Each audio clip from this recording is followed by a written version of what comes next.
આજે આપણે 15મું ચેપ્ટર લેવાના છે. એમ ને 15મું ચેપ્ટર સેકન્ડ પાર્ટ. હરે કૃષ્ણ પ્રભુજી. હરે કૃષ્ણ માતાજી. Screen visible? યસ પ્રભુજી. હરે કૃષ્ણ. હરે કૃષ્ણ.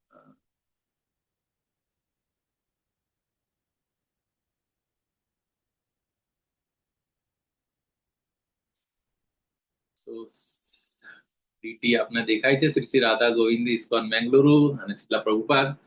તો સ્વાગત છે once again Shri Shri Radha Govind ISKCON Bengaluru કુલાઈ તરફથી જે એક્સપ્રેસ લેવલ 2 બેચ ચાલી રહ્યા છે એની અંદર હવે નવી સ્કીમ પ્રમાણે આપણે વીકેન્ડની અંદર જે રેગ્યુલર ટીચર છે એને બ્રેક આપીને કોઈ પણ બીજા કોઈ ટીચર આવીને તમને કન્ટિન્યુટીમાં એટલે જે આવશે એ પ્રમાણે આપણે કરીશું. સો as a part of that આજે 15મા ચેપ્ટરનો સેકન્ડ પાર્ટ અને 16મા ચેપ્ટરનો ફર્સ્ટ પાર્ટ એ હું લઈશ વિપિન વિલાસ કૃષ્ણ પ્રભુ. ઓકે, તો આપણે આપણી ગુરુ પરંપરા બરાબર, જે આપણી એકદમ રીચ બ્રહ્મ મધ્વ ગૌડીય સંપ્રદાય જે આપણે કૃષ્ણ ભગવાનથી લઈને બ્રહ્માજીથી લઈને ચાલતી આવેલી છે અને લાસ્ટ આપણે શ્રી જેની અંદર ચૈતન્ય મહાપ્રભુ પણ અપિયર થયા છે અને પછી આપણે આપણા ગુરુ મહારાજ હિઝ હોલીનેસ જય પતાકા સ્વામી મહારાજ અને એમના ઇન્સ્પિરેશનથી હિઝ ગ્રેસ નામાનિષ્ઠદાસ પ્રભુના અથાગ પ્રયત્નોથી જે આપણે પ્રોગ્રામ ચાલી રહ્યા છે બધા ડિફરન્ટ લેવલ્સના, એના અનુસંધાનમાં એના કન્ટિન્યુટીમાં આપણે લેવલ 2 ના 15મા ચેપ્ટરમાં સેકન્ડ પાર્ટમાં આજે આપણે ડિસ્કસ કરીશું. સો આપણે મંગલાચરણ થી બધા આપણા પ્રીવિયસ આચાર્ય શ્રીલા પ્રભુપાદ અને બધાના આપણે બ્લેસિંગ્સ લઈએ. ઓમ અજ્ઞાનતિમિરાંધસ્ય જ્ઞાનાંજન શલાકયા ચક્ષુર ઉન્મિલિતમ યેન તસ્મૈ શ્રી ગુરુવે નમઃ. શ્રી ચૈતન્ય મનોભીષ્ટમ સ્થાપિતમ યેન ભૂતલે સ્વયં રૂપ કદા મહ્યમ દદાતિ સ્વપદાંતિકમ. વંદેહમ શ્રી ગુરુ શ્રીયુતપદ કમલમ શ્રી ગુરૂન વૈષ્ણવાંશ્ચ શ્રી રૂપમ સાગ્રજાતમ સગણ રઘુનાથાન્વિતમ તમ સજીવમ સાદ્વૈતમ સાવધૂતમ પરિજન સહિતમ કૃષ્ણ ચૈતન્ય દેવમ શ્રી રાધા કૃષ્ણ પાદમ સગણ લલિતા શ્રી વિશાખાન્વિતાંશ્ચ. હે કૃષ્ણ કરુણા સિંધુ દીનબંધો જગતપતે ગોપેશ ગોપિકા કાંત રાધા કાંત નમસ્તુતે. તપ્ત કાંચન ગૌરાંગી રાધે વૃંદાવનેશ્વરી ભાનુસુતે દેવી પ્रणमामि हरिप्रिये. वाञ्छाकल्पतरुभ्यश्च कृपा सिन्धुभ्य एव च पतितानां पावनेभ्यो वैष्णवेभ्यो नमो नमः. अनंत कोटि वैष्णव की जय. जय श्रीला प्रभुपाद. जय गुरु महाराज की जय. नमो विष्णुपादाय कृष्णप्रेष्ठाय भूतले श्रीमते भक्ति वेदांत स्वामिनीति नामिने. नमस्ते सारस्वती देवी गौरवाणी प्रचारिणे निर्विशेष शून्यवादी पाश्चात्य देश तारिणे. जयो श्री कृष्ण चैतन्य प्रभु नित्यानंद श्री अद्वैत गदाधर श्रीवासादि गौर भक्त वृंद. हरे कृष्णा कृष्ण कृष्ण हरे हरे हरे राम राम राम हरे हरे. हरे कृष्ण. સો આજે 15મો અધ્યાય પૂર્ણ પુરુષોત્તમ યોગ. સો તમે બધા લેવલ 2 કરો છો અને બધા આઈ થિંક તમે બધા એકદમ ફર્સ્ટ ટાઈમ લેવલ 2 કરવા વાળા કોઈ છે આની અંદર? હેન્ડ રેઝ કરો. ફર્સ્ટ ટાઈમ જે કરી જાવ એ. હરી બોલ. પ્રિન્સી માતાજી તમે ફર્સ્ટ ટાઈમ કરો છો? Very nice. હરી બોલ. પછી મીનાક્ષી રાઠોડ. Very nice. પ્રિન્સી માતાજી તમે પેલા એમાં આવો છો ને, શ્લોકા લર્નિંગ માં પણ આવો છો ને? I think yes. હા, શ્લોકા લર્નિંગ માં અને વૈષ્ણવ ભજન માં પણ. હા, એટલે એ શ્લોકા લર્નિંગ, સોરી, વૈષ્ણવ ભજન. મારા માઇન્ડમાં વૈષ્ણવ ભજન જ હતું પણ શ્લોકા લર્નિંગ મારાથી બોલાય. ઓકે, વેરી નાઇસ માતાજી. સરસ. કન્ટિન્યુ. તો સ્વાગત છે. Thank you so much for continuing your spiritual progress journey અને આ કન્ટિન્યુ રાખજો તો તમને વધારે મજા આવશે. લેવલ 2 મને યાદ છે મેં કેટલી બધી વાર કર્યું હશે, કારણ શરૂઆતમાં જયારે નામનિષ્ઠા પ્રભુ લેતા હતા ને, તો જેટલી વાર લેવલ 2 એટલી વાર કર્યા રાખવાનું, પછી લેવલ 3 લેવલ 4 ભક્તિ શાસ્ત્રી બધું, પણ લેવલ 2 પછી અલગ અલગ ટીચરો, આ બધાની સ્ટાઇલ ડિફરન્ટ હોય ને, તો પછી એનએનડી પ્રભુ, પછી પ્રેમ કિશોરી માતાજી, પછી ઐશ્વર્યા માતાજી, જે લોકો પણ બધા લે ને બધા ક્લાસ એટેન્ડ કરતો હતો. એમાં બી પછી ઇંગ્લિશમાં, પછી હિન્દીમાં, પછી ગુજરાતી ચાલુ કર્યું ત્યારે તો ગુજરાતીમાં લે. તો જેટલી વાર આપણે ભગવદ્ ગીતા સાંભળીએ એટલી વાર આપણને નવું રિયલાઇઝેશન મળતું હોય છે. સો આપણે ખરેખર હવે આઈ થિંક આવતીકાલે છે ને 30 તારીખે છે ને ગીતા જયંતિ, તો ઇટ્સ સો ફોર્ચ્યુનેટ, બધા પારાયણ કરજો, બધા જોઈન થજો. કાલે આવતીકાલ 30 તારીખ છે ને? યસ. આઈ થિંક ટેમ્પલમાં પણ આપણે ISKCON Mangaluru also I think મેં મેસેજ જોયો, એ લોકો 9 થી કઈ 1 વાગ્યા સુધી એ પણ કરવાના છે. અને લોકલ ટેમ્પલમાં દરેક જગ્યાએ ગીતાનું હોય જ છે પારાયણ, અલગ અલગ ટાઈમે જ્યાં પણ તમે સેટ થાવ તો ત્યાં at least is a very pious day. ગીતાનો જે દિવસે ભગવાને પોતે કીધું હતું, મતલબ બીજા કોઈ ગ્રંથની બર્થડે નથી હોતી, પરંતુ ભગવદ્ ગીતાની જેવી છે કે જેની ગીતા જયંતિ મનાવવામાં આવે છે. સો વી આર સો ફોર્ચ્યુનેટ, અને આપણે એનો લાભ લેવો જોઈએ આવતીકાલે. સો બધાને એડવાન્સની અંદર અભિનંદન, અને હોપ કે બધા તમે પારાયણમાં ભાગ લેશો. ઓકે, સો આપણે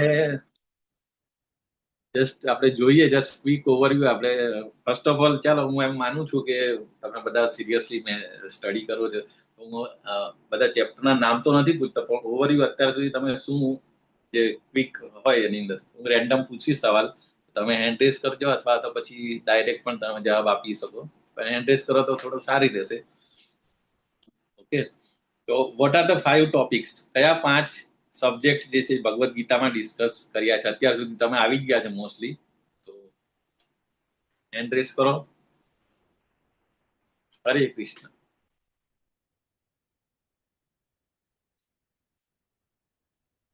કોઈ નહીં?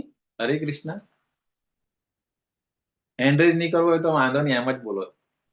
જીવ ઈશ્વર. યસ, ગીતા માતાજી. યસ, બોલો માતાજી. જીવ ઈશ્વર કાલ.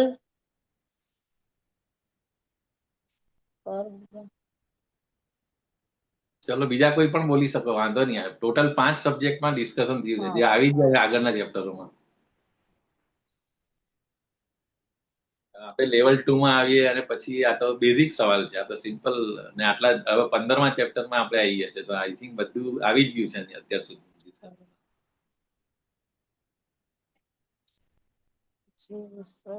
પ્રકૃતિ. યસ, પ્રકૃતિ ઓલ્સો વેરી નાઇસ. જે ઈશ્વર કાલ પ્રકૃતિ અત્યારે યાદ નથી આવતું પ્રભુજી, યાદ છે પણ ભૂલી ગઈ. ઇમ્પોર્ટન્ટ મહારાજ, આપણે રોજ જે કરીએ કર્મ. હા. તો આ 5 માંથી એક જ એવું છે કે જે મતલબ આપણે ચેન્જેબલ છે, બાકી બીજા 4 જે છે એ ફિક્સ છે. બરાબર?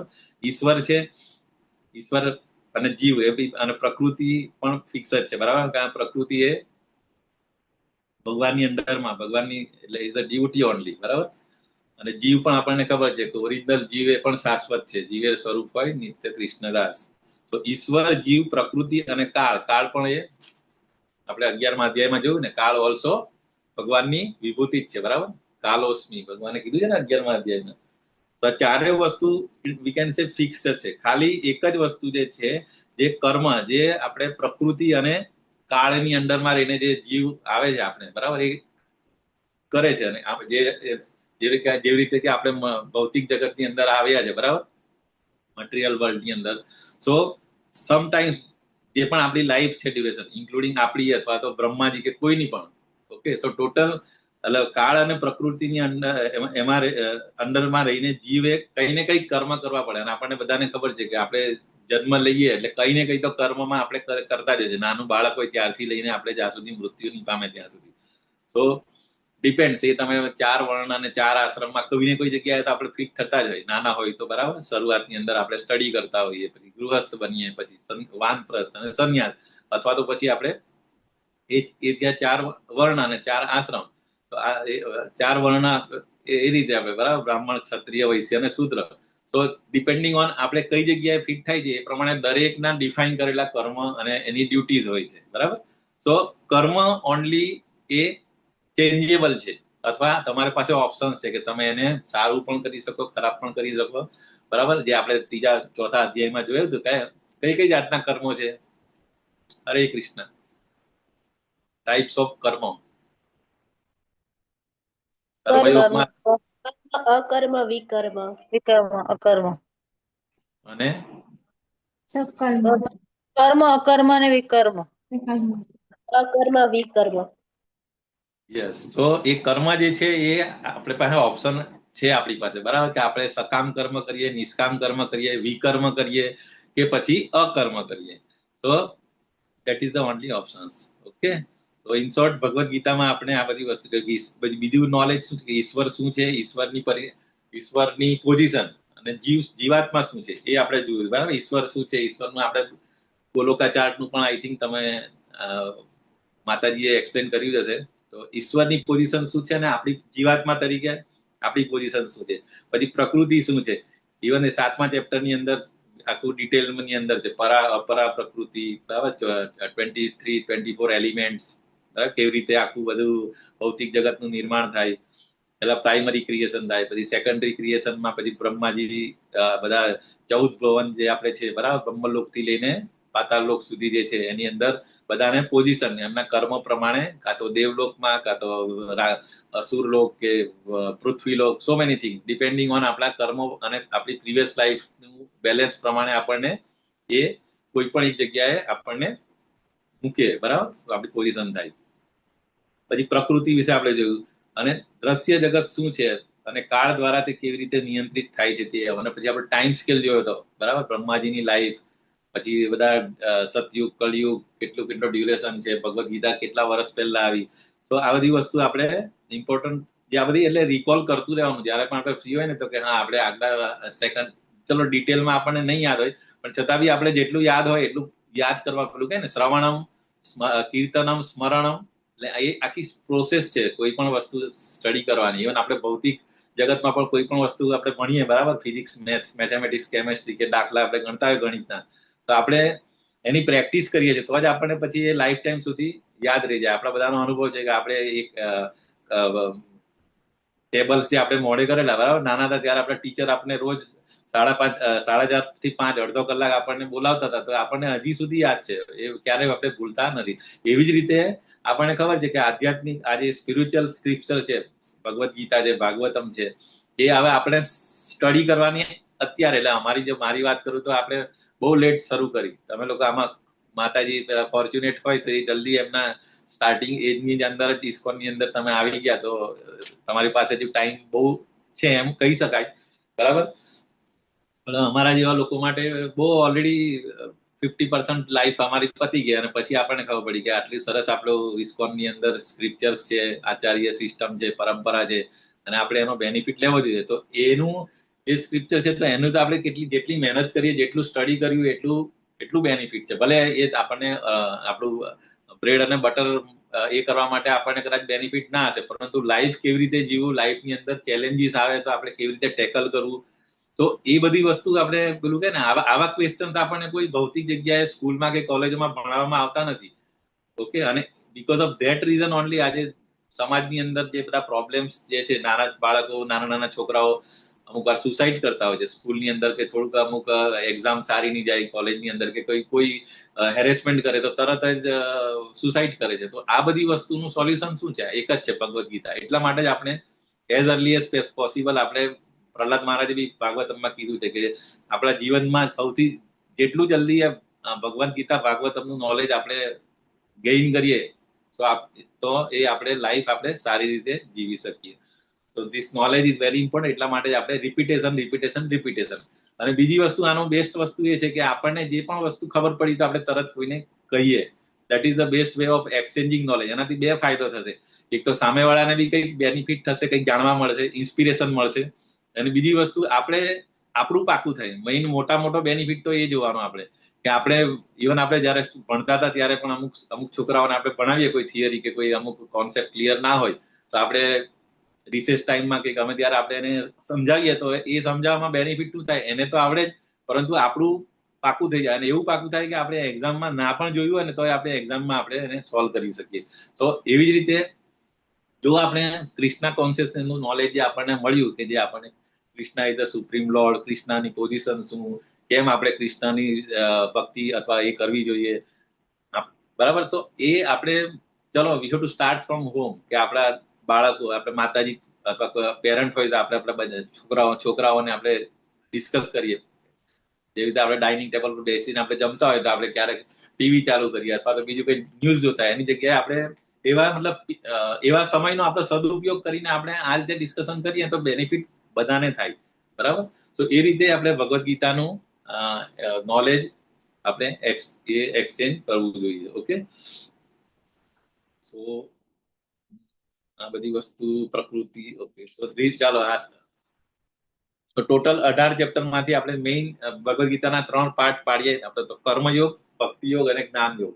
તો શરૂઆતના 6 ચેપ્ટરમાં આપણે ભક્તિ યોગ અને વચ્ચેના ચેપ્ટર આપણે જોયા હતા કર્મયોગ હતા, વચ્ચેના જે 7 થી 12 હતા એ આપણે ભક્તિ યોગ હતા. ઓકે, અને લાસ્ટ જે હમણાં ચેપ્ટરો ચાલી રહ્યા છે 13 થી લઈને 18 સુધી, તો એ જ્ઞાન યોગ છે.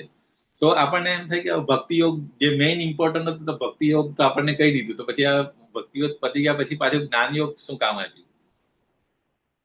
બોલો. હરે કૃષ્ણ. ભક્તિ યોગને સેન્ટરમાં રાખ્યું છે અને શરૂઆતમાં ના ચેપ્ટરો કર્મયોગના છે અને પાછળના જે છેલ્લા જે ચેપ્ટરો છે એ જ્ઞાન યોગના છે. So what is the ultimate aim? Bhagavad ગીતાનો એમ શું છે? અને આ બધા આ જે મેઇન ક્લાસિફિકેશન છે કર્મયોગ, ભક્તિ યોગ અને જ્ઞાન યોગ, તો અલ્ટિમેટ ગોલ શું છે અને એમાં કર્મ અને જ્ઞાન કેવી રીતે હેલ્પ કરી શકે? યસ, હરે કૃષ્ણ. કોઈ કહી શકે? ટ્રાય કરો. હરે કૃષ્ણ. આપણે અલ્ટિમેટલી પછી જ્ઞાન લેવલે પહોંચવાનું છે ભક્તિ કરીને પછી. થોડું ગડબડ કર્યું, કીધું બરાબર પણ થોડું ઉલટું કર્યું. આપણો અલ્ટિમેટ એમ શું છે? ભક્તિ છે. અને ભક્તિ આપણે સારામાં સારી રીતે ભક્તિ ક્યારે કરી શકીએ? એક વસ્તુ, એક તો કર્મ કરીને, બરાબર. આપણે કર્મ કરીને, જે આપણે જોયા હતા શરૂઆતના ચેપ્ટરમાં, જે રીતે હમણાં કીધું કર્મ, વિકર્મ, અકર્મ, તો એનું આપણે નોલેજ મળીને આપણે બેસ્ટ કર્મ કયું કરવાનું, આપણે નોર્મલી તો એ એક જે આપણે ભક્તિ કરી શકીએ એ કર્મથી ભક્તિ કરી શકીએ. અને બીજી વસ્તુ જે અત્યારના જે ચેપ્ટરો ચાલી રહ્યા છે કે તમે પ્રોપર નોલેજ, સ્ક્રિપ્ચર્સનું નોલેજ, બરાબર, શાસ્ત્રનું નોલેજ એ પ્રોપર તમને મળે તો એ નોલેજ થી પણ તમે ભક્તિ, ultimate aim is bhakti, pure devotional service is the ultimate goal. અને કોની? કૃષ્ણની ભક્તિ. તો કૃષ્ણની ભક્તિ સારામાં સારી રીતે તમે કેવી રીતે કરી શકો? તો એના માટે તમારું નોલેજ બી એકદમ પરફેક્ટ હોવું જોઈએ, પરંપરાથી આવેલું હોવું જોઈએ, ઓથોરાઇઝડ હોવું જોઈએ, બરાબર. તો એટલા માટે આપણે સિસ્ટમેટિક જે 18 ચેપ્ટરો જે છે એની અંદર મતલબ સેન્ટરમાં રાખ્યું છે ભક્તિ યોગના ચેપ્ટરો છે, બરાબર. તો એ ભક્તિ યોગને આપણે કેવી બે રીતે તમે કરી શકો, બરાબર. કર્મ, બેસ્ટ વેમાં કર્મ કરો અને પછી જ્ઞાન. તો અલ્ટિમેટ એમ ઇઝ ભક્તિ યોગ. ઓકે, યસ હિરલ માતાજી. હરે કૃષ્ણ પ્રભુજી. અર્ચના માતાજી ચેટ બોક્સમાં ટાઈપ કર્યું છે કે ભક્તિ કરવાથી આપણને ઇનડાયરેક્ટ રીતે જ્ઞાન મળી જાય છે, બુદ્ધિ યોગ aim. That is also right, perfect. એમનો જવાબ બરાબર છે. ભગવાને કીધું છે ને ચતુશ્લોકી ભગવદ્ ગીતા 10.11 માં કીધું છે ને કે હું જેમ તમે ભક્તિ કરશો ને તો જ્ઞાન દીપેન ભાસ્વતા, બરાબર. આઈ થિંક 10.11 છે. ઓકે, સો તેસામાં શ્લોક 10.11 ને 10 મારે યાદ કરવું.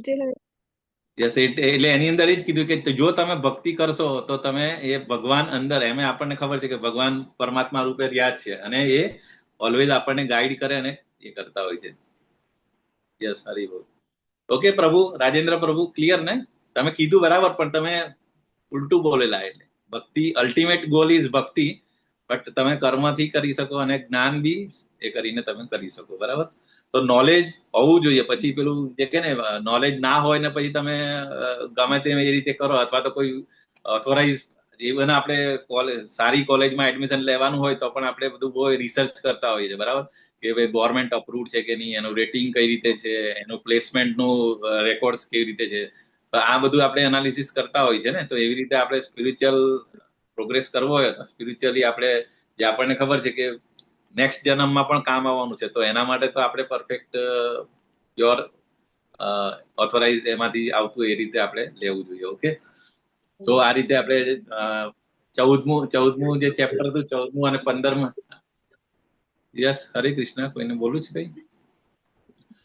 તો 15મો અધ્યાય માતાજીએ આઈ થિંક માતાજી ક્યાં 10મા શ્લોક સુધી લીધો હતો ને, આઈ થિંક.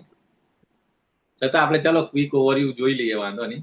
હા બરોબર છે, 10 સુધી હરે કૃષ્ણ 10 સુધી લીધેલા હાજી.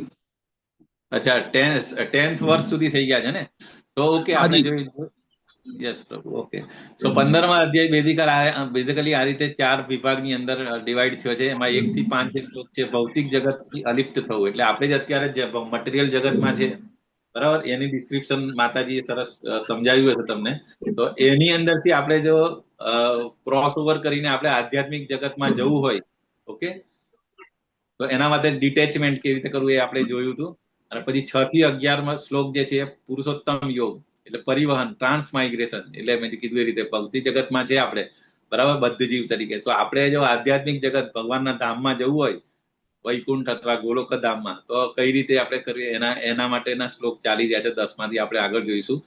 અને પછી 12 થી જે 15 જે છે એ પુરુષોત્તમ યોગ, એમાં કૃષ્ણની પોઝિશન એઝ અ મેન્ટેનર, એટલે કે કૃષ્ણનું પાલન કરતા તરીકેનું સ્થાન, કે કેવી રીતે બધા આખા ભૌતિક જગત કે આધ્યાત્મિક જગત બધાનું પાલન પોષણ કેવી રીતે કરે એનું એક્સપ્લેન છે આ શ્લોકોમાં 12 થી 15માં.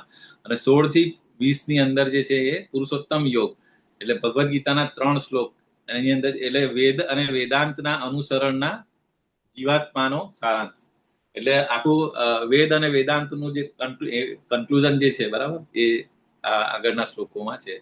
તો આપણે જોઈએ 1 થી 15 જે આ પેલું ઉલટું વૃક્ષ જે જોયું ને, ઇન્વર્ટેડ ટ્રી, બરાબર, સૌથી ટોપમાં જે મૂળમાં જે છે એ બ્રહ્માજી છે. ઓકે, અને જેમ જેમ આપણે નીચે જઈએ, જે પેલા 14 ભુવન જે છે એમાં લાસ્ટ અપ ટુ પાતાળ સુધી, તો અલગ અલગ તમે ડિપેન્ડિંગ ઓન આપણા કર્મો અને એના ઉપર આપણે તમે જે ઉચ્ચ લોક થી લઈને લોઅર, જેમ જેમ નીચે જઈએ એમ એમ હ્યુમન્સ હોય અથવા વનસ્પતિ હોય અથવા પશુ પક્ષી, બધા એ તમારા એની અંદર આવતા હોય છે.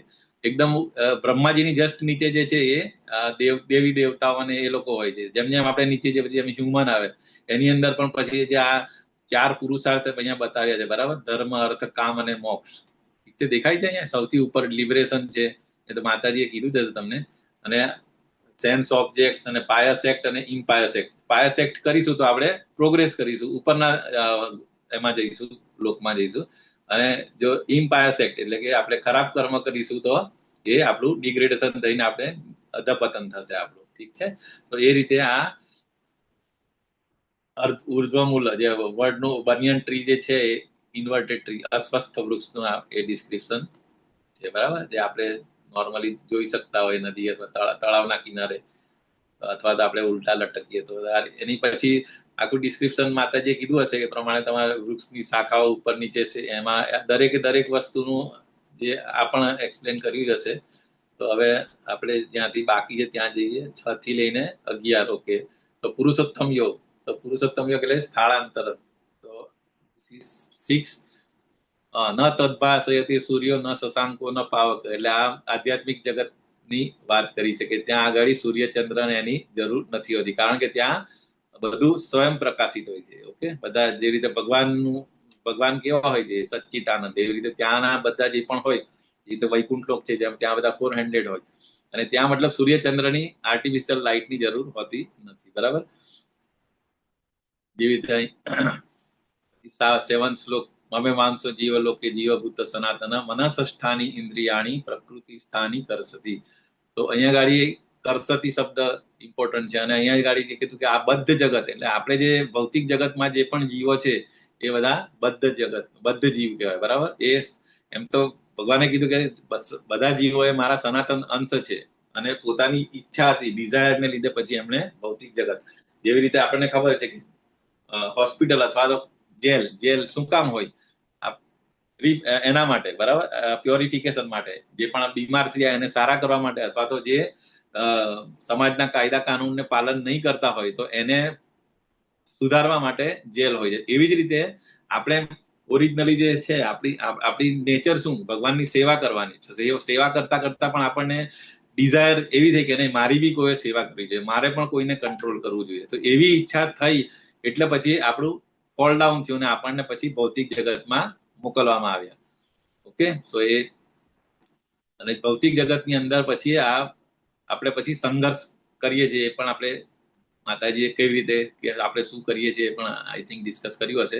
એટલે અહીંયા આધ્યાત્મિક જગત અને ભૌતિક જગતની કમ્પેરિઝન છે. આધ્યાત્મિક જગત કાયમી છે, બરાબર, ત્યાં જે પ્રેમ છે, સાચો પ્રેમ છે, બધા ભગવાનની સેવા કરે છે, સાચું સુખ છે, સાચા સંબંધો છે. અહીંયા જે સંબંધો છે એ જ બધા જે ટોટલ 12 રસોમાં હોય છે ને, 5 એમાં પ્રાઇમરી રસ છે, બરાબર, અને 7 જે સેકન્ડરી રસ છે. તો એ પ્રમાણે કોઈ પણ રસની અંદર તમે ભગવાનની સેવા કરી શકો. જે અહીંયા ગાડી હોય છે ને એવી રીતે મિત્ર હોય, બરાબર, પ્રિય પતિ પત્નીના રિલેશન, મમ્મી પપ્પા, એવી રીતે ત્યાં પણ તમે ભગવાનની સાથે કોઈ પણ સંબંધમાં તમે ભગવાનની સેવા કરી શકો. અને 4 વાસ્તવિક સમસ્યાઓ શું? જન્મ મૃત્યુ જરા વ્યાધિ, જે ત્યાં હોતી નથી, જે અહીંયા ગાડી ભૌતિક જગતમાં હોય છે, બરાબર. અહીંયા તે એ વાસ્તવિક છે પરંતુ અસ્થાયી છે. એટલે આ ભૌતિક જગતની વાત કરે, રાઈટ સાઈડ જે છે. અને અહીંયા ગાડી સાચો પ્રેમ નથી, અહીંયા ગાડી એ લસ્ટ છે, એટલે કે વાસના છે. અને અહીંનું સુખ જે છે કામ ચલાવું સુખ છે, બરાબર, શોર્ટ લઈ. અને અહીંયાના સંબંધો પણ છે જે બધા કામ ચલાવું છે. અને અહીંયા ગાડી માત્ર ઉદાસી, એટલે બધા દુઃખી જ છે અલ્ટિમેટલી. અને 4 સમસ્યાઓ હાજર છે. તો આ રીતે ભૌતિક જગત અને આધ્યાત્મિક જગતની કમ્પેરિઝન પણ જોઈ લીધી હતી. અને પછી 8મો શ્લોક કેવી રીતે જ્યારે જીવાત્મા એક શરીર છોડીને બીજા શરીરમાં જાય છે ત્યારે જે પણ એની ઇમ્પ્રિન્ટ્સ છે એ સાથે લઈને જાય છે. એમાં એનાલોજી એ પણ આપી હતી કે જે પણ જેવી રીતે એક વાયુ હોય, બરાબર, એ સરસ મજાના ગુલાબના ફાર્મ પરથી આવે તો એ સરસ એની ગુલાબની સુગંધ લઈને આવે, પરંતુ ખરાબ જગ્યાએથી આવે, કોઈ જેવું કે ઇન્ડસ્ટ્રી છે, આપણે ખબર છે ગુજરાતમાં બહુ બધી જગ્યાએ, ઓકે, અંકલેશ્વર, પાનોલી, એ બધી તમે ટ્રેનમાંથી પાસ થાવ તો તમને એ ઇન્ડસ્ટ્રીની બધી સ્મેલ આવે એના પોલ્યુશનની. સો સેમ વે, મતલબ જેવી રીતે વાયુ એની સાથે લઈ આવે, એવી જ રીતે આપણું મન, બુદ્ધિ, અહંકાર, બરાબર, એ શરીર તો પંચ મહાભૂતનું છે, એ તો છોડી નાખે, પરંતુ જે સૂક્ષ્મ શરીર જે છે સાથે આવે, બરાબર. અને માઇન્ડ એ જે ઇમ્પ્રિન્ટ્સ લઈને આવે એ પ્રમાણે જ આપણને નેક્સ્ટ બોડી મળે છે. એ આપણે 8મા અધ્યાયમાં પણ જોયું હતું, યમ યમ વાપી સ્મરણ ભાવ, એટલે આપણો જે ભાવ હોય એ પ્રમાણે આપણને નેક્સ્ટ બોડી મળે છે. એ પણ આ શ્લોક પણ થઈ ગયો છે ને, ઉત્ક્રામંતમ સિતમ વાપી વિમૂઢા નાનું પશ્યંતી જ્ઞાન ચક્ષુષ. તો અહીંયા ચક્ષુ એટલે શું કે શાસ્ત્રીય નોલેજ જે હોય તો તમને ખબર પડે કે આ બધી વસ્તુ આપણે કેવી રીતે એક બોડીમાંથી બીજી બોડીમાં જાય તો ત્યારે શું આપણે કયા ઇમ્પ્રિન્ટ્સ આવે છે, તો એ ના આવે એના માટે આપણે શું કરવું જોઈએ, કેવી રીતે લાઈફ જીવવી જોઈએ, બરાબર. સત્વગુણ, રજોગુણ, તમોગુણ, એ આ બધું નોલેજ આપણને હોય. શાસ્ત્રીય નોલેજ એટલે શું? એવરીથિંગ. કે આપણે ભગવદ્ ગીતા આપણે ભણી ગયા આગળના અધ્યાયની અંદર, બરાબર, પ્રકૃતિના 3 ગુણો, એની ઇફેક્ટ, બરાબર, શું કરવાથી કયો ગુણ આપણે ખબર પડે exactly. We can analysis by our own કે રાઈટ નાઉ હમણાં જે આપણે ધારો કે તમોગુણી છે કે સત્વગુણી છે કે રજોગુણી છે, તે આપણે જાતે જ એનાલિસિસ કરી શકીએ. આપણે આપણું બિહેવિયર, આપણું રહેણી કેણી, આપણું ખાનપાન, એ બધું એનાથી આપણને ખબર પડે કે ભાઈ હું અત્યારે તમોગુણી છું. તો અને જો શાસ્ત્રોનું નોલેજ આવે તો તમને યુ કેન ચેન્જ ઓલ્સો, કે ભાઈ હું તમોગુણી ભલે હું અત્યારે છું, પરંતુ મને નોલેજ આવ્યું અને મેં ડિસાઈડ કર્યું કે મારે ચેન્જ થવું જોઈએ, મારામાં સુધારો આવવો જોઈએ.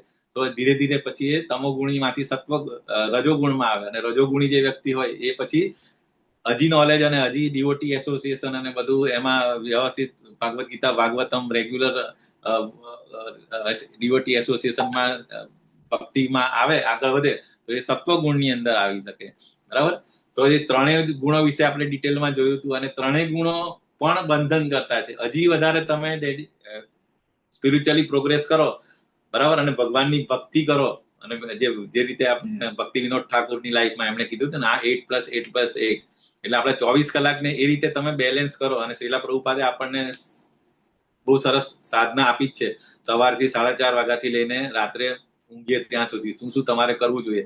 જો આપણે એ રીતે આપણી લાઈફ નો પ્લાનિંગ કરીએ, ટાઈમ મેનેજમેન્ટ કરીએ, તો ડેફિનેટલી આપણે શુદ્ધ સત્વ ગુણ, જે કૃષ્ણા કોન્શિયસનેસ એટલે બેઝિકલી છે શું છે, કૃષ્ણા કોન્શિયસનેસ એ શુદ્ધ સત્વ એટલે આ ત્રણેય ગુણથી ઉપર બરાબર. જે 14.27-26 માં એ જ કીધું હતું ને કે જો આ ત્રણેય ગુણોથી તું ઉપર આવ બરાબર, તો પછી આપણે નેક્સ્ટ જન્મ લેવો નહીં પડે. સો એટલે પ્રભુપાદે એટલે જ કીધું કે તમે 4 નિયમોનું પાલન કરો અને 16 માળા કરો બરાબર. અને જો તમે બીજું કશું નહીં કરો, આટલું કરશો તો તમને બેક ટુ હોમ ગોડ હેડ હું લઈ જવાની જવાબદારી મારી છે. સો આટલી આપણા આચાર્યોએ આટલી ગેરંટી આપી છે. So only we have to follow અને we have to strictly follow અને આપણે પ્રયત્ન કરતા રહેવું જોઈએ. તો એટલે અહીંયા એ જ કીધું છે શાસ્ત્ર ચક્ષુ જ્ઞાન ચક્ષુષ, એટલે એ ઇમ્પોર્ટન્ટ ગુરુ સાધુ અને શાસ્ત્રના એના ઉપર જો આપણે ચાલીશું તો ડેફિનેટલી આજે ટ્રાન્સમાઇગ્રેશનમાં આપણને હેલ્પ થશે. તો આ જે 7 થી 11 જે શ્લોકો જે છે basically a transmigration of the living entity બરાબર. તો અહીંયા સુધી માતાજીએ કવર કર્યું હતું ને? ઓકે હા પ્રભુજી, હરે કૃષ્ણ. ઓકે યસ, હરે કૃષ્ણ. હરે કૃષ્ણ. હાજી. 11મો જે શ્લોક જે છે હવે આ છે યતંતો યોગિનશ્ચૈનમ પશ્યન્ત્યાત્મન વ્યવસ્થિતમ યતંતોપ્યત કૃતાત્માનો નૈનમ પશ્યંત ચેતસઃ. આત્મ સાક્ષાત્કારમાં સ્થિત થયેલા પ્રયત્નશીલ આધ્યાત્મવાદીઓ આ બધું સ્પષ્ટ જોઈ શકે છે, પરંતુ જેમના મન વિકસિત થયેલા નથી અને જેઓ આત્મ સાક્ષાત્કારમાં સ્થિર થયેલા નથી તેઓ પ્રયત્ન કરવા છતાં જોઈ શકતા નથી કે શું થઈ રહ્યું છે. એટલે અહીંયા ગાડી એટલે એ જ કીધું યોગીના શબ્દ અહીંયા ગાડી ઇમ્પોર્ટન્ટ છે. યોગીના બરાબર, કે શરીરમાં જે પણ પરિવર્તનો થાય આપણને ખબર છે કે 6 જાતના પરિવર્તન થાય.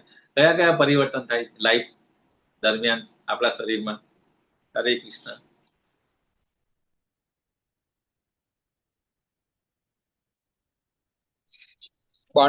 બાળપણથી યુવાની, યુવાનીથી વૃદ્ધાવસ્થા. એ તો ખરું છે. હા એટલે એ તો બરાબર છે, ધેટ ઇઝ ઓકે. બટ જે આગળના ચેપ્ટરમાં આવી ગયા ને 6 પરિવર્તનો, જન્મ થાય, મૃત્યુ થાય અને વચ્ચે નીચે જન્મ મૃત્યુ જરાવાદી દુઃખ દર્શન. ના ધેટ ઇઝ ઓકે. એ તો 4 પ્રકારના એ છે અહીંયા ગાડી ભૌતિક જગતમાં માઇઝરી છે 4 પ્રકારની. એ 6 પ્રકારના પરિવર્તન છે. યસ માતાજી, હિરલ માતાજી બોલો. હરે કૃષ્ણ પ્રભુજી. જન્મ લે છે, થોડો સમય રહે છે, પછી આડા પેદાશો ઉત્પન્ન કરે છે, પછી ક્ષીણ થાય છે અને હા યસ પ્રભુજી. યસ, એ પરિવર્તન. સો અહીંયા ગાડી એટલે એ જ કે જે આત્મ સાક્ષાત્કારમાં એ લોકોને આ બધી વસ્તુ ખબર પડે. બાકી બીજા બધા જે હોય એ લોકોને તો કઈ નહીં, ખાઈ પીને મજા કરતા હોય, એ લોકોને કઈ પડતી નથી બરાબર. અને એ લોકો ખાલી શરીરના પ્લેટફોર્મ પર સુધી જ રહેતા હોય બરાબર, કે શરીરને જે સેન્સ ગ્રેટિફિકેશન કરવા માટે કેવી રીતે બોડીને ફિટ રાખવી બરાબર અને તંદુરસ્ત રહે એના માટે જ એ કરતા હોય. પરંતુ આત્મા સાક્ષાત્કાર કે કેવી રીતે મારે શું કરવું જોઈએ, તો કે મારે આગળની લાઈફ મારે અલ્ટિમેટલી હ્યુમન લાઈફ તો એટલા માટે જ છે કે તમારે પાછું જન્મ મૃત્યુના ચક્રમાંથી સદાને માટે નીકળી જવા માટે પ્રયત્ન કરવો જોઈએ. પરંતુ એનું નોલેજ કોઈને હોતું જ નથી અને લોકો એના માટે પ્રયત્ન પણ નથી કરતા, જે બોડીલી પ્લેટફોર્મ થી ઉપર આવતા જ નથી બરાબર. ખાલી લોકોને શું કે હા ભાઈ શરીર સારું રહેવું જોઈએ, એના માટે તમે એક્સરસાઇઝ કરતા હોય, જીમમાં જતા હોય, રોજ સવારે દોડવા જતા હોય, એ બધું કરો. પરંતુ આ શરીર તો આ જન્મ પૂરતું, હા ડોન્ટ ડાઉટ, એનો અર્થ એવો નથી કે આપણે શરીરનું ધ્યાન નથી રાખવાનું. શરીર એ સાધન છે, પણ સાધનનો ઉપયોગ કરીને અલ્ટિમેટ ગોલ શું છે, પરમાત્માને એચીવ કરવા. કારણ હ્યુમન લાઈફ જ એવી છે કે એમાં તમે પ્રયત્ન કરી શકો, તમને ઇન્ટેલિજન્ટ આપી છે બરાબર, તમે બધું કરી શકો છો, તમે શાસ્ત્રનું નોલેજ બીજી બધી યોનિમાં જે પણ હોય છે એ લોકો કશું નથી કરી શકે. They can not do any progress. So human life અને એની અંદર બી જે કહેવામાં આવ્યું છે કે કળિયુગ, આપણે ખબર છે, તમને કદાચ આગળ બી માતાજીએ ડિસ્કસ કર્યું હશે, સતયુગની અંદર 4 યુગ જે છે બરાબર, 4 યુગ. સતયુગની અંદર માણસની હ્યુમન લાઈફ કેટલી હતી ખબર છે? હરે કૃષ્ણ. સતયુગમાં લોકો કેટલા વર્ષ જીવતા હતા? 1 લાખ. યસ.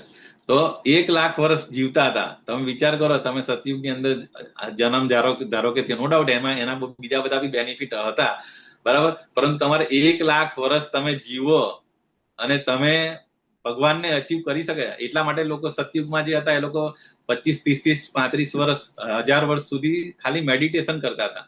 આપણને ખબર છે કરદમ મુનિ, પછી હિરણ્યકશિપુ, હિરણ્યાક્ષ, બધા કેટલા 15, 20, 25 હજાર વર્ષ તો ખાલી એ લોકોએ તપશ્ચર્યા કરી હતી કોઈ વસ્તુ લેવા એચીવ કરવા માટે.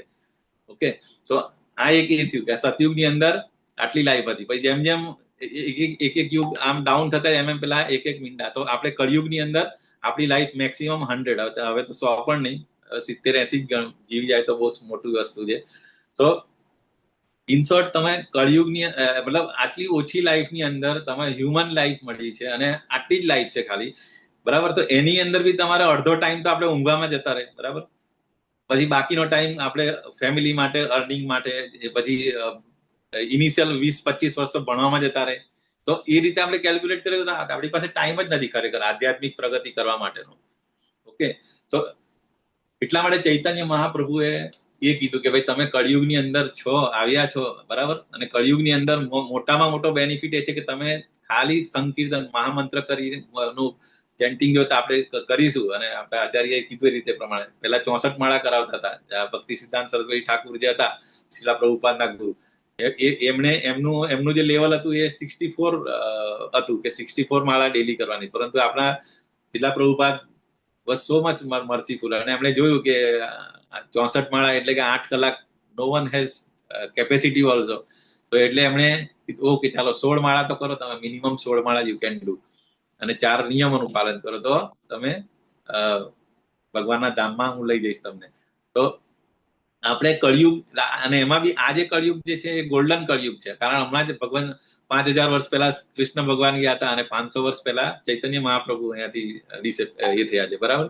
તો એમ હજી 10,000 વર્ષ સુધી ગોલ્ડન કળિયુગ છે. પછી જેમ જેમ કળિયુગ આવશે એમ હાલત બહુ જ ખરાબ હશે. તો આપણે ત્યાં સુધી શું કામ આપણે અહીંયા ગળી રહેવું? તો આપણે આ બધું શાસ્ત્રમાં લખેલું છે, બરાબર. તો શાસ્ત્રોનું નોલેજ હોય અને આપણા આચાર્યોની ઇન્સ્ટ્રક્શન આપણે સ્ટ્રિક્ટલી ફોલો કરીએ તો આપણે આ જ જન્મની અંદર એવી રીતે આપણે લાઈફ જીવવી જોઈએ કે પાછું બીજી વખત માતાના ગર્ભમાં આવવું ન પડે. So this should be our goal. એ આપણો એમ હોવો જોઈએ, બરાબર.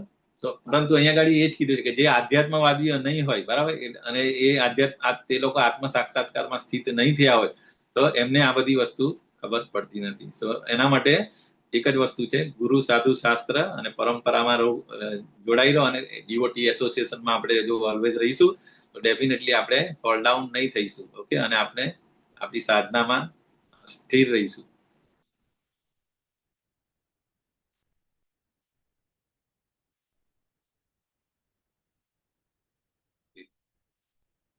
આગળનો શ્લોક છે, યદાદિત્ય ગતમ તેજો જગત ભાસયતે ખિલમ યચ્ચંદ્રમસી યચ્ચાગ્નો તત્તેજો વિદ્ધિ મામકમ. તો અહીંયા ગાડી સરસ મજાનું કીધું છે કે સૂર્યનું તેજ ભગવાન હવે ક્યાં ક્યાં છે, કયા એટલે અહીંયા ગાડી એપિયરિંગ કૃષ્ણાસ પોઝિશન એઝ અવર મેન્ટેનર. એટલે અહીંયાથી આગળના જે શ્લોક જે 12 થી લઈને 15 સુધી એ જે છે કૃષ્ણાની પોઝિશન શું છે કે એ બધું આખું જે વર્લ્ડને મેન્ટેન કેવી રીતે રાખે છે, તો એનું આ ફર્સ્ટ શ્લોક છે, how he is maintaining. Okay, તો સૂર્યનું તેજ, પછી આપણે ખબર છે સૂર્યનું ઇમ્પોર્ટન્સ શું છે, પછી બીજું ચંદ્રમાનું તેજ, અને ત્રીજું અગ્નિમાનું તેજ. એ ત્રણે મારામાંથી જ ઉત્પન્ન થયેલું છે. તો આપણે ત્રણેય વસ્તુ આપણે ડિસ્કસ કરીએ કે સૂર્ય ના હોય તો શું થાય. Can you imagine? ધારો કે સૂર્ય ના હોય તો શું થાય? Can anyone exist? Hare Krishna. Just image કરો કે સૂર્ય ના હોય તો શું થાય. નો વન કેન લીવ, બરાબર. આપણે નાના હતા ત્યારે ભણેલા ને વિજ્ઞાનમાં, પ્રકાશ સંશ્લેષણ, સૂર્યપ્રકાશની હાજરીમાં વનસ્પતિ એનો ખોરાક બનાવે છે. વનસ્પતિ જો ના હોય, બરાબર, તો પછી આપણે બધા કેવી રીતે જીવીએ, શું ખાઈએ? મતલબ કોઈ પાક પેદા નહીં થાય. ઇવન આપણને પણ સર્વાઈવલ માટે સૂર્યપ્રકાશ જોઈએ. ઓકે, તો દરેક જીવના અસ્તિત્વ એને સસ્ટેન કરવા માટે સૂર્યપ્રકાશ ઇઝ અ મસ્ટ. અને જ્યાં સૂર્ય નથી ત્યાં કેવી લાઈફ હોય, જે આપણે ખબર છે નોર્થ પોલ અને સાઉથ પોલ એકદમ પૃથ્વીના, કે જ્યાં 6 મહિના અંધાર મતલબ દિવસ હોય, 6 મહિના રાત્રિ હોય. તો ત્યાં આગળ કશું નહીં થાય, એટલું બરફ હોય. કયો એ કહેવાય ને, એન્ટાર્કટિકા ખંડ, બરાબર. તો સૂર્ય ઇઝ વેરી મચ. એવી જ રીતે ચંદ્રમાં ના હોય તો શું થાય? ચંદ્રમાં what is the function of Chandra શું કરે? હરે કૃષ્ણ, બોલો. શીતળતા બક્ષે છે. યસ, ઔષધિમાં રસ ઉત્પન્ન કરે. વનસ્પતિઓમાં રસ ઔષધિ. યસ, ઔષધ એટલે બધી જગ્યાએ છે. મતલબ જે પણ વનસ્પતિઓ હોય, બરાબર, જેવી રીતે સૂર્ય ઇમ્પોર્ટન્ટ છે એવી રીતે ચંદ્ર પણ એટલો જ ઇમ્પોર્ટન્ટ છે, બરાબર. અને પછી આવે છે અગ્નિ એટલે ફાયર, બરાબર. તો ફાયર આપણને ખબર છે, કોઈ પણ ઇન્ડસ્ટ્રી, કોઈ પણ મતલબ અગ્નિ વગર તો શક્ય જ નથી. હવે આપણે બી સવારે ઉઠીને તરત આપણે માતાજીઓ જે છે જમવાનું બનાવે. હવે તમે વિચાર કરો, અગ્નિ જ ના હોય, બીજું બધું હોય પણ અગ્નિ જ ના હોય તો કેમનું થાય? બધું કાચું ખાવું પડે કશું, બરાબર. અને બીજું હવે જે રીતે આપણી લાઈફસ્ટાઈલ થઈ ગઈ છે, દરેક મતલબ કોઈ પણ વસ્તુ, તો એ અગ્નિ વગર તો એ શક્ય જ નથી, બરાબર. કોઈ મોટી ઇન્ડસ્ટ્રી હોય કે કોઈ પણ વસ્તુ, મતલબ agni is very very important. Same way એ છે એક્સટર્નલ અગ્નિ. પછી બીજી એક અગ્નિ જે છે આપણા જઠરની અંદર છે, જે ઇન્ટરનલ જઠર અગ્નિ, તો એ પણ એટલી જ ઇમ્પોર્ટન્ટ છે. તો એ પણ આગળના શ્લોકમાં આવશે કે ભગવાન એ બી કહે છે કે એ અગ્નિ પણ અહમ વૈશ્વાનરો ભૂત્વા, એ આગળ શ્લોક આવશે. તો આ રીતે ત્રણેય વસ્તુ, બરાબર. સૂર્યનું તેજ એ સમગ્ર જગતમાં અંધકારને દૂર કરે છે, ઓકે, તે પણ મારામાંથી આવે છે. અને ચંદ્રનું તેજ કે જેનાથી બધી વનસ્પતિઓ એ થાય છે, ગ્રો થાય છે, એ પણ મારામાંથી જ આવે છે. અને જે અગ્નિ છે, જે અગ્નિ એકદમ મોટી, બધું ચલાવવા માટે ઇન્ડસ્ટ્રીઓથી માંડી બધું, ઓકે, તો એ પણ ભગવાન સોર્સ એ જ છે, ભગવાન જ છે.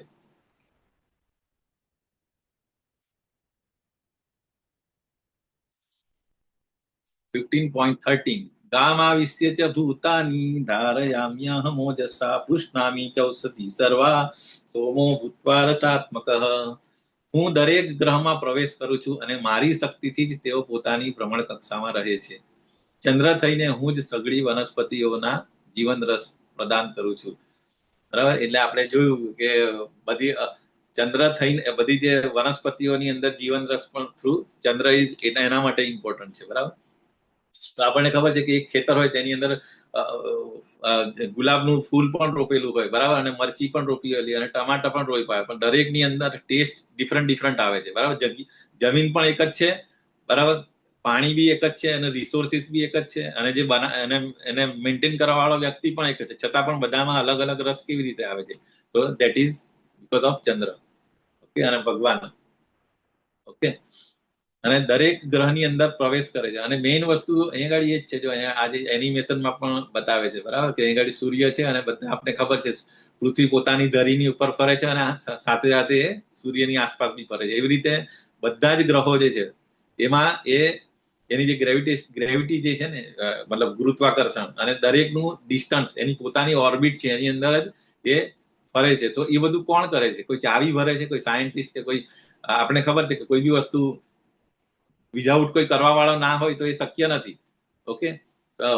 અહીંયા આ બધા ગ્રહોને પોતાની ધરી ઉપર અને પોતાના ડિસ્ટન્સ ને આ તે બધું કેવી રીતે મેન્ટેન કરે છે? અહીંયા ગાડી પર્પટની અંદર એક સરસ મજાનું એક એનાલોજી પણ આપી છે શિલા પ્રભુપાદે, કે જેવી રીતે આપણી મુઠ્ઠીની અંદર ધૂળ હોય, આપણે રાખી હોય તો મુઠ્ઠી પકડેલી હોય ત્યાં સુધી એ આપણી મુઠ્ઠીમાં હોય, પરંતુ એ મુઠ્ઠી ખોલી દઈએ તો બધી ધૂળ પડી જાય છે. તો એવી જ રીતે આ બધા ગ્રહો જે છે એ બધા ભગવાને બધા કંટ્રોલ કરેલા છે, હાથમાં રાખ્યા છે એ રીતે, ઓકે. તો અહીંયા ભગવાનના વિરાટ રૂપની મુઠ્ઠીમાં આ બધા ગ્રહો રહેલા છે. એટલે કોઈ પણ ધારો કે આજે એનિમેશનમાં આ એક ગ્રહ જે દૂર જવા પ્રયત્ન કરે તરત જ પકડી રાખે, એટલે કે એની પોતાની ઓર્બિટની અંદર જ બધા ફરતા હોય છે. તો આ રીતે આ શ્લોક. પછી અહીંયા આગળનો 15.49 જે કીધું ને, અહમ વૈશ્વાનરો ભૂત્વા પ્રાણીનામ દેહમાં આશ્રિત પ્રાણાપાન સમાયુક્ત પચામી અન્નમ ચતુર્વિધમ. સો જેવી રીતે બહાર અગ્નિની જરૂર છે ઇન્ડસ્ટ્રીઓ અને બધું ચલાવવા માટે, એવી રીતે અંદર આ તો બહુ જ ઇમ્પોર્ટન્ટ છે. આપણને ખબર છે કે આપણું શરીરમાં એક દિવસ ધારો કે ડાયજેશન ના થયું હોય, અથવા તો એસિડિટી થઈ ગઈ હોય, કે અપચો થઈ ગયો હોય, અથવા કોન્સ્ટિપેશન કોઈ બી થઈ ગયો, મતલબ તમારી પાચન શક્તિ ડિસ્ટર્બ થઈ ગઈ તો આપણી હાલત શું થાય? મતલબ આપણે ડોક્ટર પાસે જવું પડે અથવા એડમિટ થવું પડે, આપણને ખબર છે, બરાબર. અને બીજું, બધા રોગોનું મૂળ પણ એ છે, જો તમારું ડાયજેશન, તમારું પેટ ખરાબ હોય તો બધી ટાઈપના રોગો ધીરે ધીરે, બધા રોગોનું ઘર જ છે અલ્ટિમેટલી, બરાબર. ડાયાબિટીસ હોય, બ્લડ પ્રેશર હોય, પછી ઓબેસિટી હોય, સો મેની થિંગ્સ. તો અહીંયા ગાડી એટલે એ જ કીધું કે બીજું બધું, જો ભગવાને બીજું બધું તો આપી દીધું, પરંતુ એ વસ્તુ આવી ગયા પછી તમે એને સરસ મજાની રીતે જમી લીધી, બરાબર. અને પેલું એ પણ કીધું છે કે આપણે ડીઓટી તો બધું ભગવાનને પહેલા ઓફર કરીને પછી ખાતા હોય, તો પ્રસાદ જ લેતા હોય છે. પરંતુ અથવા જે પણ ડીઓટી હોય કે નોન ડીઓટી હોય, એકવાર તમે અંદર ગયા પછી અને આપણે જે ટેસ્ટી બધું આપણે ખાવાનું જોઈએ, એ બી ક્યાં સુધી આપણો ટેસ્ટ જ્યાં સુધી આપણે મોઢામાં હોય, જેવું રીતે ગળાની નીચે ગયું પછી આપણને શું થાય છે, બરાબર, કેવી રીતે ડાયજેસ્ટ થાય છે, કેવી રીતે એનું શું ટેસ્ટ, બધા ખાલી આ મોઢા પૂરતા જ છે, બરાબર. પછી ગુલાબજાંબુ ખાઓ કે પછી પીઝા ખાઓ, પરંતુ એકવાર અંદર જતા રહ્યું, નીચે જતું રહ્યું પેટની અંદર, બરાબર, પેટમાં ગયો તો પછી ત્યાં આગળ એને કેવી રીતે કેટલો એસિડ એ કરવાનો, એનું બધું બ્રેક આઉટ કરીને પછી એમાંથી શું કયા કયા પોષક તત્વો, વિટામિન્સ, પ્રોટીન્સ, ફેટ, ચરબી, એ બધું એને સેપરેટ કરીને બ્લડમાં રૂપાંતર કરવાનું કામ આ બધું કોણ કરે છે? મતલબ, તો આ બધું બીકોઝ ઓફ ધીસ વૈશ્વાનર ઓનલી. એટલે આ જઠાર અગ્નિ જો તમારો મંદ પડી જાય તો આપણે બીમાર થઈ જઈએ, બરાબર. તો અહીંયા ગાડી એટલે એ જ કીધું છે કે અહીંયા ઉપનિષદ, બૃહદારણ્યક ઉપનિષદનો પછી રેફરન્સ લીધો છે કે અગ્નિ એ ભગવાનનો પ્રતિનિધિ છે, બરાબર. અને 4 પ્રકારના અન્ન છે, આપણને ખબર છે, બરાબર. ચૂસવાનું, ચાવવાનું, ગળવાનું, એ રીતે અલગ અલગ.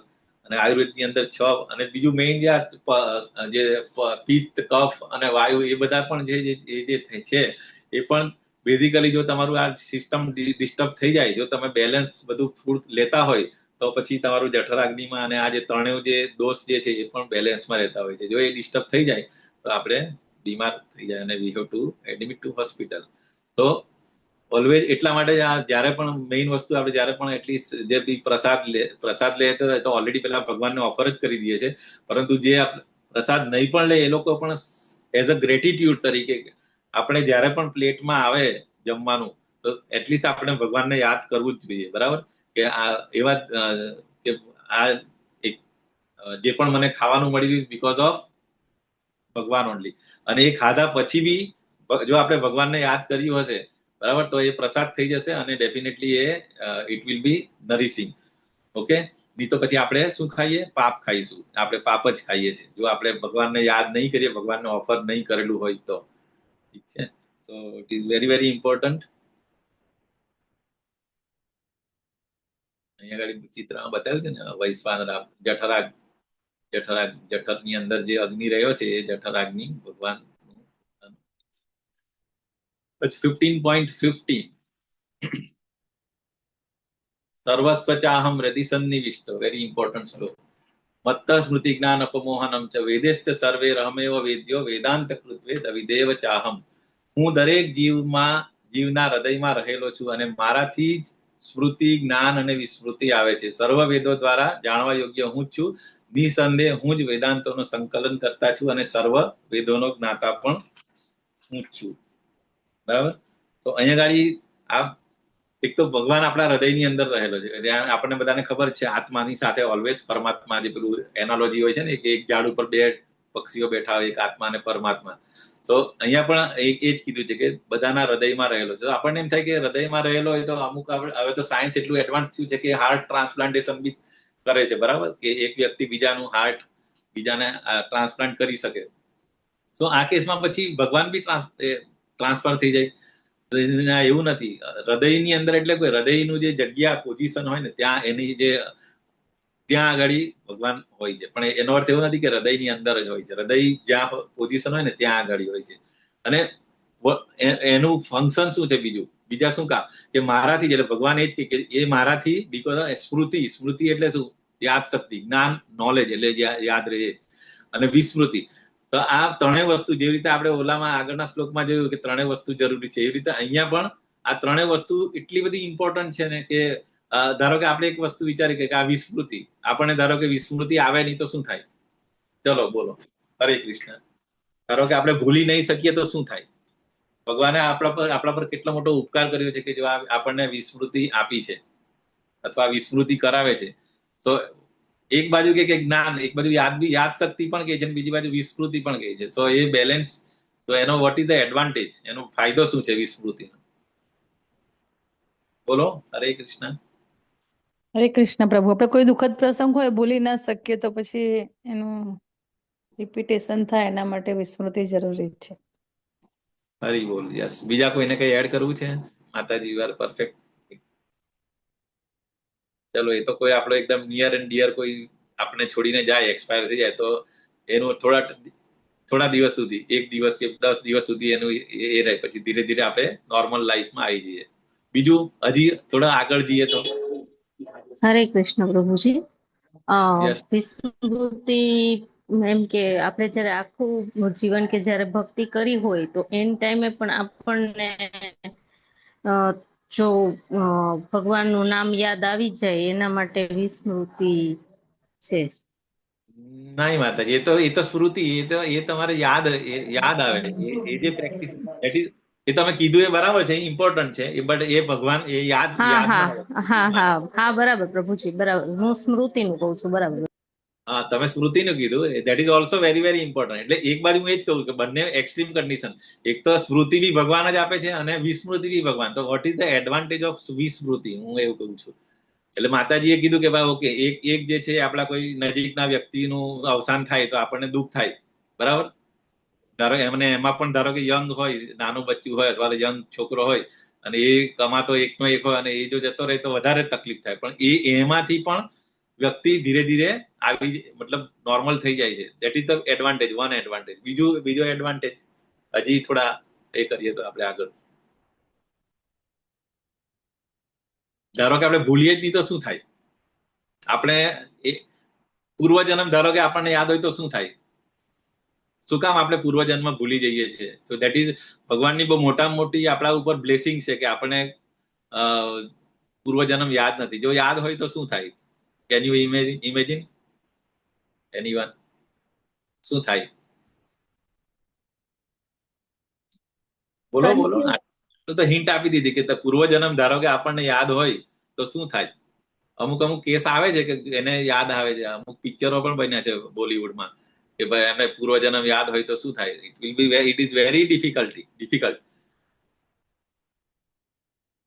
નથી બોલવું કોઈ? બોલો. જે થોડું તો ટ્રાય કરો, પછી આપણે ડિસ્કસ કરીએ તો થોડું વધારે થાય ને. હરે કૃષ્ણ. સુખ અને દુઃખ બંને થાય છે. યસ પ્રભુ. સુખ પણ થાય અને દુઃખ પણ થાય. વિસ્મૃતિ ચાલ્યા જ કરે, મિશ્રણ સ્મૃતિ ચાલ્યા જ કરે એની. એટલે વિસ્મૃતિ જરૂરી છે સાહેબ. યસ. એટલે એ જ છે. ધારો કે આપણે માનીએ કે ધારો કે આપણને યાદ રહે, 1 જન્મની 2-3 જન્મ યાદ હોય આ જન્મમાં પણ, તો એ વખતે વોટ ઇઝ ધ ઇફેક્ટ, મતલબ આપણી હાલત કેવી થાય એમ? ધારો કે આપણને યાદ આવે કે હું મતલબ I am just giving you the example કે ધારો કે અત્યારની જે મારી પત્ની છે એ એના પૂર્વજન્મની અંદર ધારો કે કેટ હોય કે બિલ્લી હોય કે કોઈ પણ હોય, બરાબર. સો હાઉ વિલ, અથવા તો પછી એવું પણ કોઈ શાસ્ત્રમાં હતું કે ધારો કે અત્યારે આ જન્મની અંદર પ્રાઇમ મિનિસ્ટર હતા અથવા તો આપણા એક્સ પ્રાઇમ મિનિસ્ટર હતા, એનો અત્યારે એની પછીનો જન્મ જે છે એ બીજો ધારો કે કેટ્સ ઓર ડોગ હોય, તો મતલબ અને એ જો એને યાદ હોય, એટલે ખબર અમુક વાર આપણે બાઇક લઈને જતા હોય તો પેલા પાછળ કૂતરાઓ દોડતા હોય છે ભાવ કરીને. તો મતલબ આ તો મેં તો એમ જ એક્ઝામ્પલ એવું આપું છું. પરંતુ જો આપણને આપણો પ્રીવિયસ જન્મ યાદ હોય ને તો આ જન્મમાં આપણો સર્વાઈવલ ડિફિકલ્ટ થઈ જાય. You can not digest everything. એટલે ભગવાને જે આ વિસ્મૃતિ આપી છે ઇઝ વેરી વેરી પેલું કે ને સ્લેટ આપણી ભૂસી નાખે, આવતા ગયા જન્મમાં જે પણ હોય બધું ટોટલ 0 થઈ જાય. તો દેટ ઇઝ વન થિંગ.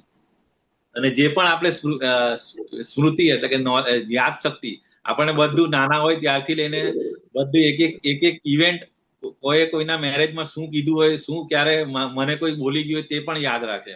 તો દેટ ઇઝ સ્મૃતિ. તો એનો ફાયદા પણ છે અને નુકસાન પણ છે, નો ડાઉટ. એ આપણા ઉપર છે કે આપણે શું વસ્તુ ભૂલી જવી જોઈએ અને કોને આપણે સ્મૃતિમાં રાખવી જોઈએ, બરાબર. તો that is it is again up to us, individual પર છે, બરાબર. કે કોઈએ આપણા ઉપર ઉપકાર કર્યો હોય અથવા કોઈ આપણે એ કર્યું હોય તો વી શુડ નેવર ફોરગેટ, બરાબર? That is good thing. આપણે એનો આભાર વ્યક્ત કરવો જોઈએ. ઓકે.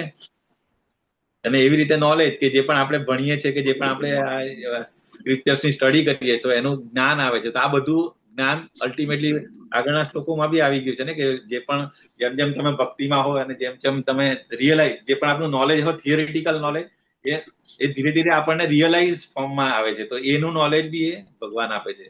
અને આગળ શું કે છે, હું જ વેદાંતનો સંકલન કરતા છું. વેદાંતનો સંકલન કરતા એટલે આપણને ખબર છે કે વેદવ્યાસજીના રૂપમાં આપણે બધું જે વેદ અને પછી ઉપનિષદ, ઇવન શ્રીમદ ભાગવતમ, એ બધાનો સંકલન કરતા ભગવાન પોતે જ છે, બરાબર? Vedavyas is the incarnation of lord, અને સર્વ વેદોનો જ્ઞાતા પણ હું જ છું. એટલે વેદોનો જ્ઞાતા, વેદોનો સંકલન કરતા એ પણ, એટલે આ અહીંયા ગાડી ભગવાન પોતે છે. Okay. So what is the ultimate goal of scripture studies? અને અહીંયા ગાડી એ જ કીધું છે કે જો તમે ભગવાન કૃષ્ણને જાણી લો તો બીજું બધું તમારે અલગ અલગ વેદો ને ઉપનિષદ ને પુરાણ ને બધું અલગ અલગ વાંચવાની જરૂર નથી, બરાબર? તમે વેદનો જે અંત, વેદાંતનો મતલબ એ જે તમે કન્ક્લુઝન ભગવાનને ઓળખી લો, જાણી લો.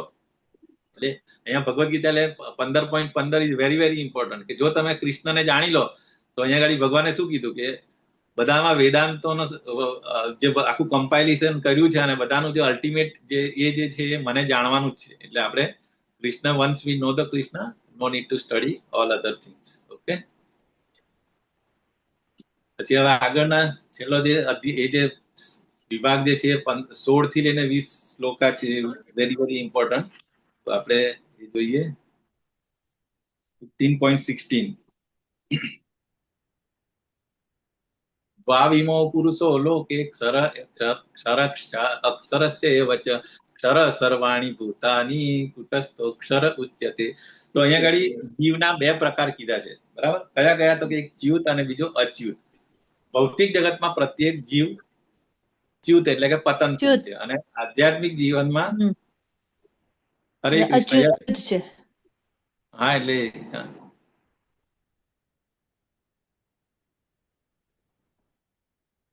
અને આધ્યાત્મિક જીવનમાં પ્રત્યેક જીવ અચ્યુત કહેવાય છે, બરાબર? તો આનો મતલબ શું? હરે કૃષ્ણ. તો ભૌતિક જગતમાં જે પણ જે છે એ બધા ચ્યુત એટલે નાશ, વિનાશ, મતલબ પતનશીલ અથવા તો જેનો નાશ થાય, બરાબર? આપણને ખબર છે કે આધ્યાત્મિક, આપણે આગળ બી કમ્પેરિઝનમાં જોયું ને કે જે પણ અહીંયા ભૌતિક જગતમાં જે છે એ જન્મ, મૃત્યુ, જરા, વ્યાધિ 4 માંથી પાસ થાય છે અને એનો નાશ થાય છે, બરાબર? જીવ એટલે જીવનો નથી નાશ થાય, શરીરનો. જ્યારે પણ આધ્યાત્મિક જગતની અંદર જે હોય, બરાબર, જે ભૌતિક જગતમાં જે એને બદ્ધ જીવ કહેવાય, અને આધ્યાત્મિક જગતની અંદર જે છે એને મુક્ત જીવ છે. તો ત્યાં જે આધ્યાત્મિક જગતમાં હોય ત્યાં એ લોકો એમનો કોઈ નાશ થતો નથી, અને ત્યાં જન્મ, મૃત્યુ, જરા, વ્યાધિ હોતી નથી. એટલે that is called Achyut. So this is the main difference, બરાબર? અને આ જે છે ને, આ જે શ્લોક જે છે ને પર્ટિક્યુલરલી 16 થી લઈને 18 સુધી એ સમરી ઓફ વેદ અને વેદાંત, આ એકચ્યુઅલી જેટલા બી વેદો છે ને એની સમરી એટલે કે એનું કન્ક્લુઝન જે કહે ને એ છે. 30 શ્લોકી ગીતા કહે છે. હા, 30 શ્લોકી ગીતા. યસ માં આ જે શ્લોક છે ને 30 શ્લોકી ગીતામાં આગળની સ્લાઇડમાં આવશે, 30 શ્લોકી ગીતા કહેવાય. સો મેઇન એટલે એ જ કે આ એ શું કહેવા માંગે છે કે પહેલા શ્લોક એટલે 15.16 માં કે જીવ એ બે પ્રકાર છે, એટલે આધ્યાત્મિક અને ભૌતિક જગતમાં શું છે એનો ડિફરન્સ આવી ગયો, બરાબર? અને પછી 17મો જે શ્લોક જે છે,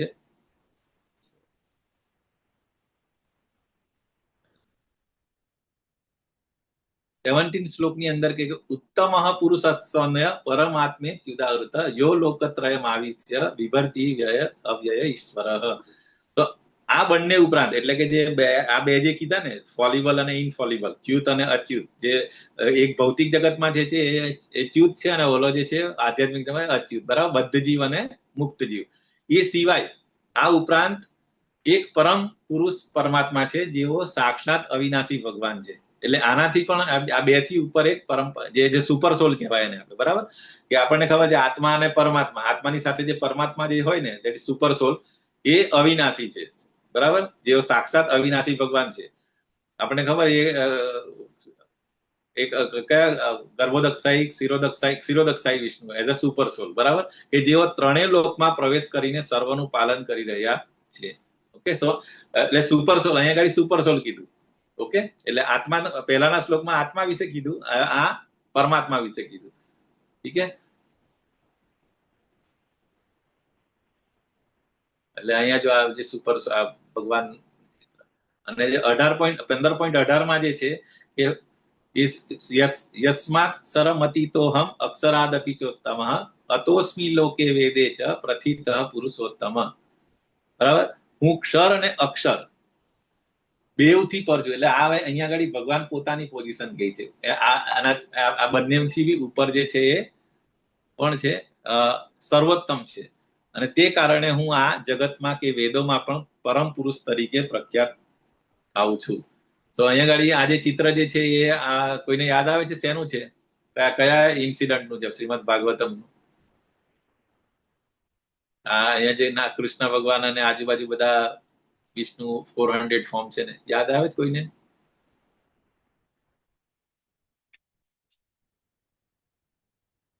નથી યાદ આવતું?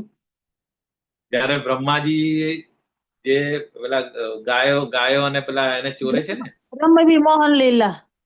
હા, બ્રહ્મ વિમોહન લીલાની અંદર બ્રહ્માજીને એ થાય છે કે આ રીતે જે આ નાનો અમથો છોકરો જે આ રીતે બધા ગોપ બાળવાનું એઠું ખાતો હોય, એ કઈ સુપ્રીમ પર્સનાલિટી ઓફ ગોડહેડ કેવી રીતે હોઈ શકે? કારણ જે પેલા રાક્ષસોને માર્યા પછી ખબર પડી કે આ તો આ જ છે, ભગવાન જ છે. તો પછી એમની ટેસ્ટ કરવા માટે પેલા ગાયો વાછરડાને ચોરી લે છે, અને પછી એ પેલા ગોપ બાળકોને બી ચોરી લે છે. તરત ભગવાન પછી એના એક્સપાન્ડ કરીને આ રીતે જોઈ છે. બરાબર, તો એ બ્રહ્મ વિમોહન લીલાનું આ એ છે. બરાબર, તો એટલે ભગવાન અહીંયાની પોઝિશન એ છે કે ઓકે, અહીંયા ગાડી ક્ષર અને અક્ષરથી પણ હું પર છું, અને હું સર્વોત્તમ છું. તે કારણે આ જગતમાં અને વેદ, આ જગત એટલે આ આધ્યાત્મિક જગત, ભૌતિક જગત અને વેદોની અંદર પણ પરમ પુરુષ તરીકે પ્રખ્યાત થાઉં છું. તો આ જે ત્રણેય જે શ્લોક છે ને, બેઝિકલી એ સંબંધ બતાવે છે. સંબંધ એટલે આપણો જીવ અને આત્મા અને પરમાત્મા, એ ત્રણેયનો રિલેશન શું છે એ બતાવે છે આ ત્રણેય શ્લોક. બરાબર, કે આપણે એઝ અ જીવ તરીકે બદ્ધ જીવ હોય તો ફોલિબલ છે, અને મુક્ત જીવ હોય તો ઇનફોલિબલ છે. પરંતુ એનાથી ઉપર બી જે પરમાત્મા છે સ્વરૂપે જે છે બધાના હૃદયમાં સાથે રહી છે, એ પરમાત્મા છે. અને એનાથી બી ઉપર જે પરમ પુરુષોત્તમ ભગવાન એ કૃષ્ણ છે, જે ગોલોકા વૃંદાવનમાં એઝ અ કાવહર્ડ બોય તરીકે રહી છે. બરાબર, સો આ ત્રણેય શ્લોક બેઝિકલી, અને માતાજી જે રીતે આગળ કીધું અને આગળની સ્લાઇડમાં આવે છે, એ ત્રિશ્લોકી ગીતા પણ કહેવાય છે. જે રીતે ચતુશ્લોકી ગીતા જે 4 શ્લોક છે 10.8 થી 11, એવી રીતે કોઈ પૂછે કે ત્રિશ્લોકી ગીતામાં શું, તો કે ત્રિશ્લોકી ગીતા એ બેઝિકલી આપણે જીવ અને આત્મા અને પરમાત્માનો રિલેશન ના આ શ્લોક છે. 15.16-17-18. હવે 19મો શ્લોક, યો મામેવ જાનાતિ પુરુષોત્તમ,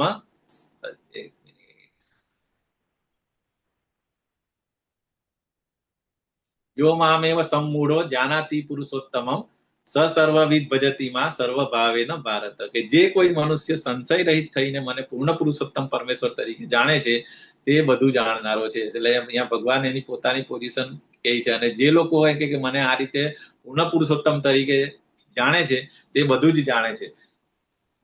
બરાબર, માટે હે ભારત પુત્ર, તે મનુષ્ય મારી પૂર્ણ ભક્તિમાં પરોવાઈ જાય છે. હવે આપણને ખબર છે અત્યાર સુધી આપણે બહુ બધી ડાયવર્ટ થતા રહ્યા, ક્યારેક દેવી દેવતાઓ, ક્યારેક ગુવાઓ, ક્યારેક કોઈને બી આપણે માતાજી કે પ્રભુજી કે આપણી કુળદેવીથી માંડી બધાને આપણે કોઈને ને કોઈને પૂછતા હતા. બરાબર, પરંતુ એકવાર આપણને આ ભગવદ ગીતા આટલી સરસ રીતે કોઈ એક્સપ્લેન કરી હોય, અને ભગવાન કૃષ્ણની શું પોઝિશન છે અને કેમ એ પૂર્ણ પુરુષોત્તમ પરમેશ્વર છે, એ બધી વસ્તુ જે આપણને બહુ પહેલેથી કોઈ કહી દીધી હતી, તો મે બી આપણે અત્યાર સુધીમાં કેટલું આપણે પ્રોગ્રેસ થઈ ગયો હતો આપણો. પણ એનીવેઝ, જાગ્યા ત્યાંથી સવાર. બરાબર, તો અહીંયા ગાડી એટલે એ જ વસ્તુ છે કે જે મનુષ્ય સંશય રહિત, દેટ ઇઝ વેરી ઇમ્પોર્ટન્ટ. બરાબર, એ થયા પછી પૂર્ણ પુરુષોત્તમ પરમેશ્વર તરીકે જાણે છે, એ બધું જ જાણનારો છે. બરાબર, અને એ જાણીને પછી શું ભક્તિમાં પરોવાનું છે, that is another important thing. ખાલી જાણીને જો તમે કઈ ભક્તિ ના કરો તો એનો પછી કઈ મતલબ નથી. તો એકવાર ખબર પડી ગઈ કે હુ ઇઝ સુપ્રીમ, અને એ સુપ્રીમ શું છે, મારો અને એનો સંબંધ શું છે, તો પછી મારે શું કરવું જોઈએ? એની સેવા કરવી જોઈએ. ઓકે, તો તો એ પ્રમાણે આપણે ભક્તિમાં પરોવાઈ જવું જોઈએ. That is the ultimate. અને લાસ્ટ જે શ્લોક છે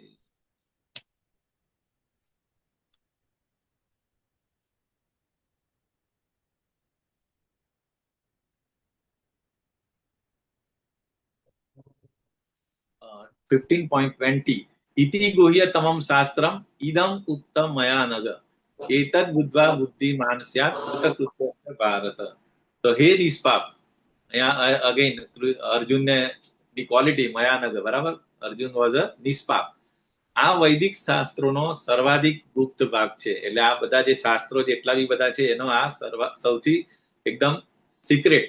આપણને ખબર છે ઇવન આ ભગવદ ગીતામાં આ જે છે ભક્તિ યોગના ચેપ્ટર ઓલસો સિક્રેટ ઓનલી, બરાબર. તો આ જે વૈદિક શાસ્ત્રોનો જે સર્વાધિક ગુપ્ત ભાગ છે અહીંયા 15મા અધ્યાયમાં અહીંયા કીધું છે, અને તે હવે મેં પ્રકટ કર્યો છે. જે કોઈ મનુષ્ય આને સમજી જાય છે તે બુદ્ધિમાન થઈ જશે અને તેના પ્રયાસો સંપૂર્ણ થઈ જશે. તો આપણે 15મું ચેપ્ટર એટલા માટે વેરી વેરી ઇમ્પોર્ટન્ટ છે કે એ એકચ્યુઅલી પૂર્ણ પુરુષોત્તમ યોગ એનું નામ જ એ છે, બરાબર. અને ભગવાને બહુ બધું સિક્રેટ આની અંદર ઓલરેડી બધું કહી દીધા છે, બરાબર.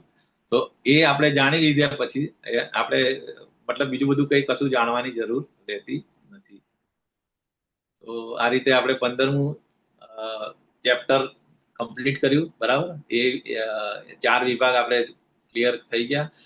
એમાં ભૌતિક અને આધ્યાત્મિક જગત આપણે જોયું હતું અને કેવી રીતે આપણે આ ભૌતિક જગતમાંથી આધ્યાત્મિક જવામાં એના માટે પરિવહન એટલે એ કરવું જોઈએ. અને પછી સી સેક્શનની અંદર પુરુષોત્તમ યોગ, કૃષ્ણનું મેન્ટેનર તરીકે કેવી રીતે આખું ભૌતિક જગત અને આધ્યાત્મિક જગત મેન્ટેન કરે છે, બરાબર. અને પછી લાસ્ટના શ્લોકો જે જોયા આપણે ભગવદ ગીતાના 3 શ્લોકો, વેદ અને વેદાંતના અને જીવાત્માનો સારાંશ, એ પણ આપણે જોયો. આ રીતે 15મો અધ્યાય. હવે આની અંદર કોઈને કઈ પ્રશ્ન હોય, ડાઉટ હોય તો we can discuss. Hare Krishna.